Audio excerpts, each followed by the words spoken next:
I've had the privilege to represent the great state of Oklahoma and the people of Oklahoma, to be able to sit in multiple presidential addresses in the House of Representatives chamber. That joint address that happened last night, I didn't have the privilege to actually get a chance to sit in on, as clearly anyone who watched the speech saw there were 200 people in a room designed for 1,600 people, with the spacing and all the things that were happening there. And in some ways it seemed normal, in some ways it seemed ridiculous, with a room with 200 vaccinated people all spaced out. But that's a different story for a different moment. For that speech last night, as I listened, I thought about the other speeches that I've listened to as well. Many of these speeches are similar. The president comes and casts a vision. So these are the things that they want to be able to do. Talk through different programs, talk through different tax issues, talk through where we are as a country, cast a vision. I get all those things. Last night and every night when one of those speeches occurred, there's usually something unique or different about the speech. It's a little different direction for where they want to go. Not all those programs will get implemented, as I have people already contacting my office, panicked in some ways, saying, are all those things going to be done? And I can smile at them and say, no, all those things won't be done, because it never is. It's a vision that's cast by the president that they've got to convince the American people and Congress to be able to engage with as well. But last night was epic in the sense of spending. I was even surprised at the amount that we're talking about at this point. And it seems to be just so flippant and normal at this point. When you do the math of what just happened with the American Rescue Plan, that was just under $2 trillion of spending. Last night, there was one of the proposals also about $2 trillion and another one about $2.5 trillion. So you take those together, just over $6 trillion in proposed and spent government debt just in those three recommended. What people aren't adding to is, starting in June and July, it's appropriations time. And our best understanding, though we haven't received the budget from the White House yet, is that that proposal will be about $4.5 trillion. So added together, what happened in the first 100 days and what's about to happen in the next 100 days that we already see coming is a proposal to spend this year $11 trillion. 11 trillion.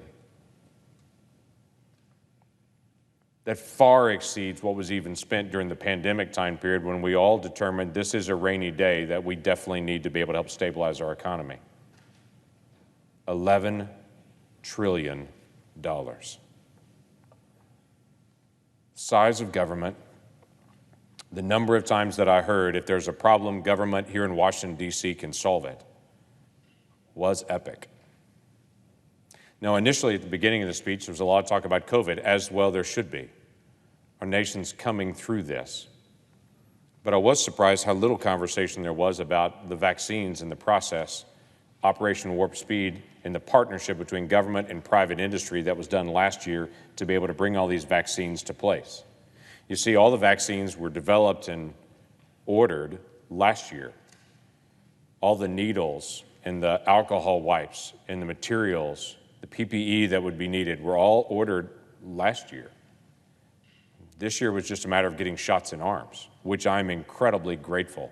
We've had so many Americans that have stepped up, driven up, come and put their arm out there and said, I want to be a part of the solution for getting rid of COVID in our country. Everyone knew that as we got shots in arms, we would see the numbers come down. At least we hoped, and we did. The numbers are coming down and the economy is coming back up. That's the other thing that everyone predicted as well, is as soon as some of the shutdowns happen, we would begin to see the economy begin to rise again, and thankfully, we are. But it was interesting to be able to hear the president last night take credit for all of that, which I assume every president who's sitting in that spot would. But I am grateful to President Trump and to the leadership that happened in HHS and the work of career folks and the folks that are in science and private industry and in pharmaceuticals for what they have done over the last year, because it is remarkable what we've actually walked through and what we have seen. What was not mentioned last night when we talked about the economy was unemployment insurance, and it's something I've brought to this body before. When I travel around my state the week before Easter and after Easter, when we were not voting those 2 weeks, as I traveled around, every employer that I talked to said the same thing. We're hiring, but we don't have people applying. or people that are applying are coming and just applying, filling out a form, and when they offer them the job, they're saying, I didn't really want the job. I just need to be able to complete the form back to the unemployment office, and so I can continue to get my check. I talked to employees that were frustrated because the person that used to work next to them is not showing up for work anymore because they're home getting unemployment benefits. Because the unemployment benefits in my state right now far exceed what the normal wage is. So people aren't showing up. That's a problem in our economy. And my fear is that's a problem that's going to continue all the way until September, because the unemployment benefits that were extended all the way through the first week of September, even though we pushed back and said, this is a bad idea. The Democratic colleagues and the president said, no, let's keep moving forward. There were lots of parts of the Green New Deal that were presented last night, but they didn't use the term Green New Deal. It was just bits and pieces of the elements of the Green New Deal separated into different sets of ideas. And I understand, because the term Green New Deal has become very, very unpopular with folks as they find out what it is. But taking the pieces of the Green New Deal and just separating them into different spots and trying to pass them doesn't change anything either. I was surprised how little the president really talked about what's going on in the crisis in the border. He did mention it, and I was pleased to be able to see that, because many people in my state really see that as a very serious issue that needs to be resolved.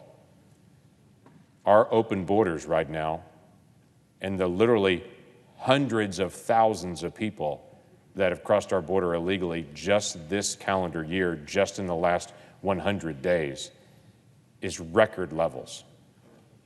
When I talk to the Border Patrol folks, and they talk about how in March alone, they had 172,000 encounters. It's a record number. But now in April, they are hitting or exceeding that record just in April again, as the numbers continue to skyrocket to numbers we've not seen. Number of unaccompanied minors is at a 20-year high. We've not seen these numbers in decades.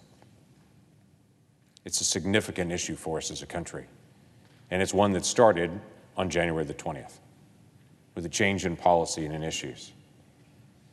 We have more than 5,000 individuals that have been picked up by Border Patrol just this year that have a criminal record in the United States. We have 15,000 individuals that Border Patrol has just released into the country with no notice to appear at all. Just a statement that as they come through, the line was so long that Border Patrol leadership was telling them from Washington, D.C., that if the line gets too long, just release people into the country and tell them to check in with immigration folks, whatever part of the country they go to. Just check in. Literally, they're coming across the border, and if the line's too long, just let them go and tell them to check themselves in when they get to wherever they're going in the country. 15,000 people like that just this year. We have 150,000 people that Border Patrol has reported that they saw crossing the border, but they literally didn't have the manpower to even get to them, what they call gotaways. 150,000 this year that won't show up in anyone's numbers of people entering the country illegally. These numbers are truly epic numbers. And last night, the president's proposal was allow us to do more in Central America, and eventually this will get better. I would tell you, from being down at the border 3 times just this year in interacting with folks, and I would encourage anyone from the administration to go to the border and actually see what's going on and to actually talk to law enforcement there. But from being down in that area, their concern is this is a very long-term issue because the administration doesn't seem to see it as a crisis or something that has to be fixed immediately. It can be fixed eventually, with hundreds of thousands of people coming across the border now every month. And in the last official report from Customs and Border Protection and Border Patrol, over 100 different countries represented by the individuals crossing the border just this year. Over 100 countries. It's not just folks from Central America. Literally, people from all over the world are paying the cartels the money it takes to get through Mexico and traveling into our country and checking in or skipping across the border, and they disappear into our economy. I see that as an issue. And I wish the administration would see that as an issue. Conversation that came up last night was about voting. Is an important conversation for us. We're a representative republic. Voting is extremely important to us as a nation, that every vote counts and that every vote has the integrity that it needs. But the Senate Bill 1 and on the House side, what they call H Bill 1, I am stunned at the contents of that bill.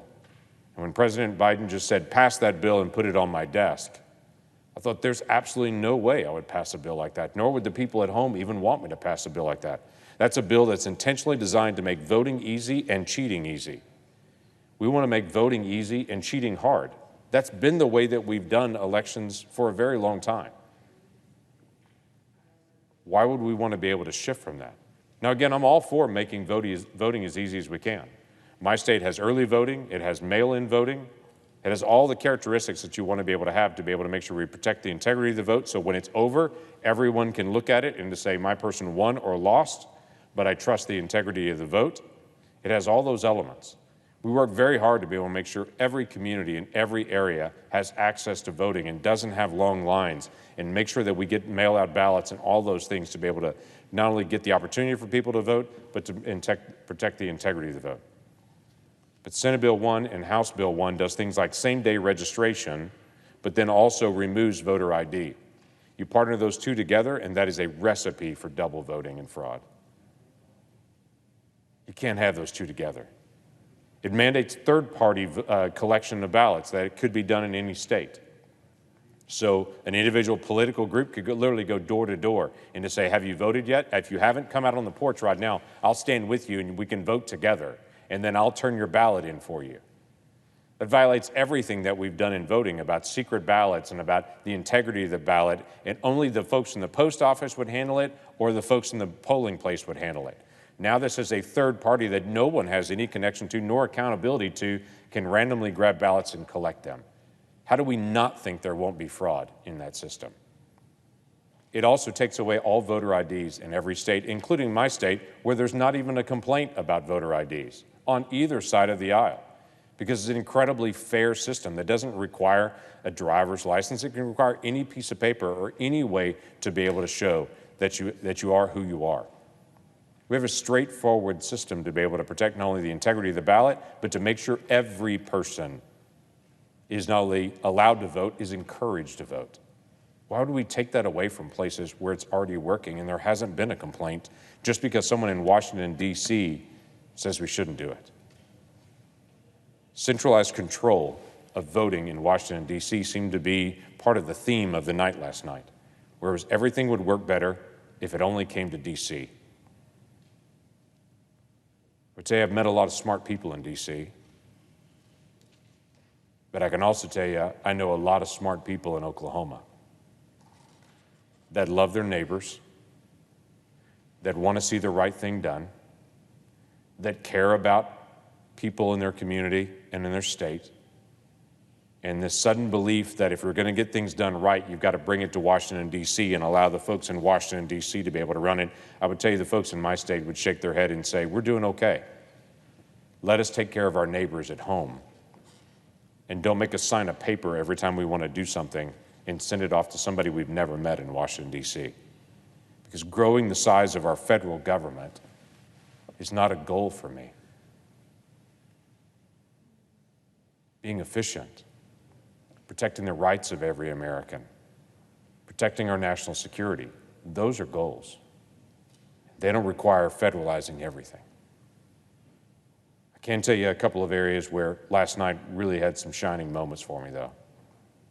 President Biden twice in his speech literally reached out to Republicans and said, I understand Republicans have another idea on this. Let's sit down and talk. That was a good moment. Quite frankly, for the last, let's say, of a 100-day presidency so far, for 90 days of that, we've gotten the Heisman from the president and his team saying, we've got this, we don't need you. And then in the last really 10 days or so, the White House has started reaching out some. And then to be able to hear President Biden last night say, we understand Republicans have a different idea. Let's sit down and visit. That almost sounds like governing. That'd be a great shift for us to be able to sit down and to be able to talk these things through. Republicans aren't opposed to infrastructure. How absurd to be able to make infrastructure a partisan issue. We've always done infrastructure together. It's not like any of us are opposed to highways, into waterways, into clean drinking water, into broadband. There are key aspects that are core to infrastructure. Let's continue to be able to do those. Let's just do them efficiently and wisely. That's all that we would ask. So I'm pleased the president actually reached out and said, let's start sitting down to be able to talk these things through, because that will allow us to be able to work together towards better solutions. And the second big moment for me last night was listening to my friend and colleague, Tim Scott, speak about his family, speak about a vision for the country, to be able to challenge the country and to be able to challenge this body to be able to do what he called common sense, finding common ground. It's a great idea. We have different perspectives across the aisle in this building. That doesn't mean we can't sit down as Americans and to be able to work them out. As Tim Scott reminded us, part of the story of America is a story of redemption. We can do that together. Tim also challenged this nation to stop politicizing race, to stop saying over and over again, because we disagree, it's because you're a racist. Tim spoke to the nation, said there are real issues of race out there, and you cheapen it when you politicize every issue and say it's because you're racist. Let's actually sit down and disagree on issues as Americans, and let's resolve those things together. We have common ground, and we have areas of real disagreement. I had lots of areas where I disagree with President Biden, but I'm willing to sit down and be able to lay out a set of ideas that I think is a much better option. Let's talk it out. That's what we do. But let's resolve these issues in the days ahead. And no, you're right. I'm not going to give on the Second Amendment. I'm not going to give on issues like life and the value of every child. I'm not going to give on, I think the debt and deficit is a very important issue. I'm not going to give on encouraging the value of work for every single person and every single family. There are areas I'm not going to give on. But we should at least sit down and treat each other with dignity and respect, and let's talk it out. With that, I yield the floor.